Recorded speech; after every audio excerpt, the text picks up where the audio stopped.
So I'm just making a video of what I do personally to make dog food.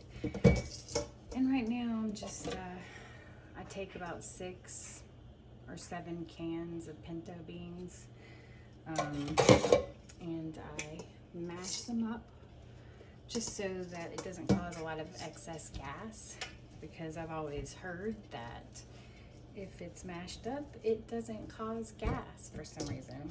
I guess it's easier to digest. So, and that's just kind of filler protein, so I don't have to spend so much on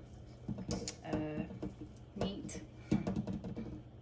And then I was getting ground turkey fresh, but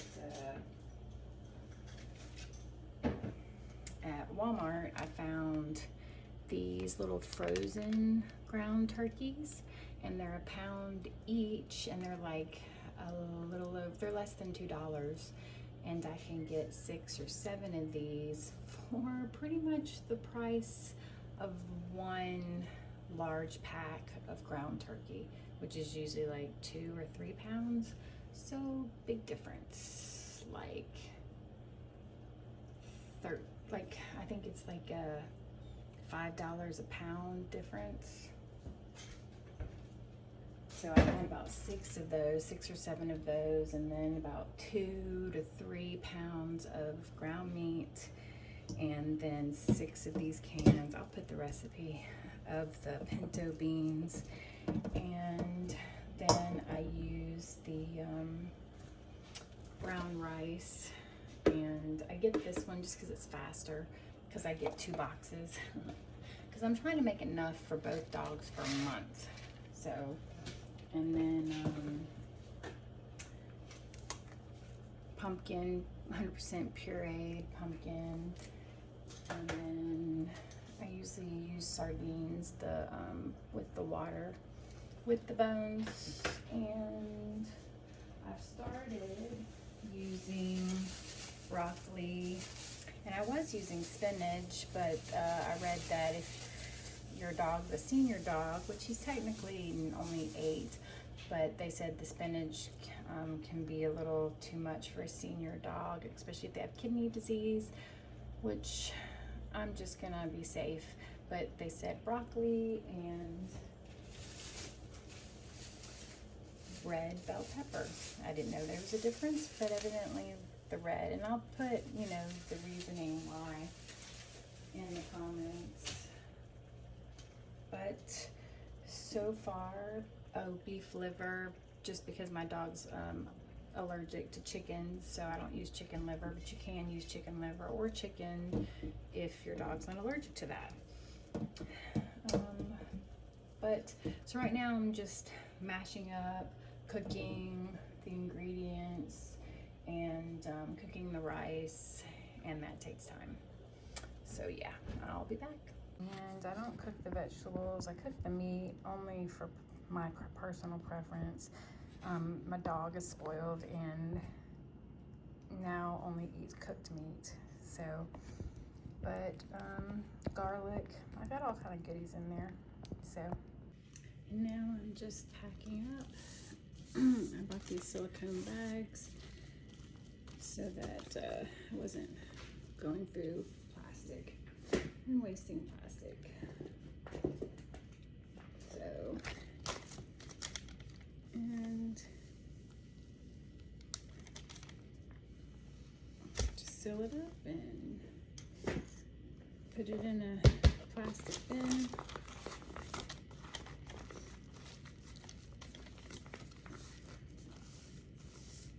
And I put, let's see, turkey, broccoli, beef livers, let's see, I'm trying to think of all the proteins, pinto beans,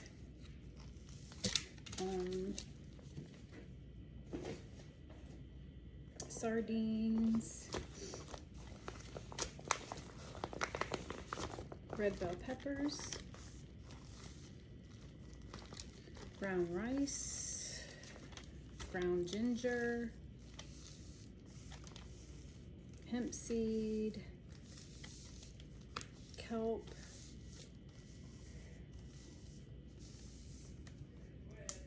garlic, Himalayan salt,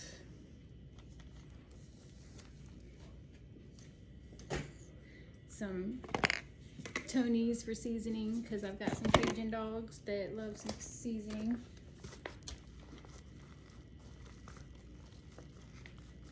And you can put spinach in it if you have a young dog or a dog that's free of kidney disease.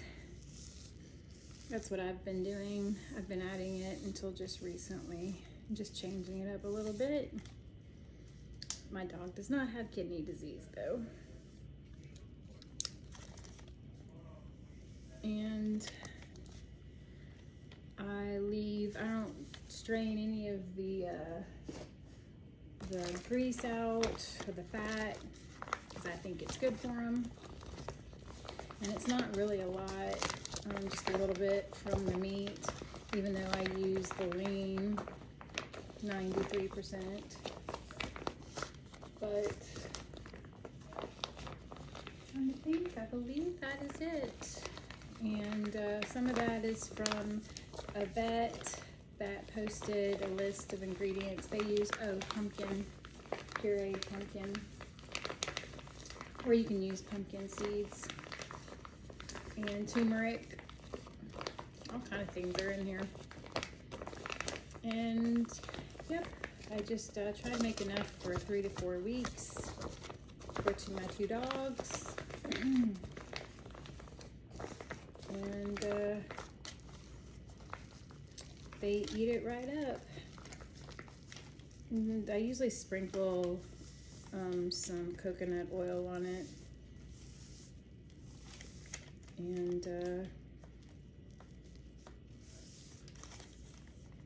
the main reason I don't use any chicken livers or chicken meat is because my dog is allergic to chicken. I have a pug, and I don't use eggs either. In the recipe that the vet used, they used eggs and egg shells, but I don't use eggs in mine because mine is allergic to chicken. So sometimes I'll do duck if I have some duck eggs, but which I do normally, but and that is what I use. So it's not, science, it's not recommended by any of my vets, but I try to make it as nutritious as possible. So I am not a doctor, and this is for educational purposes only. So, yeah, hope you enjoy, or your dog enjoys, I guess.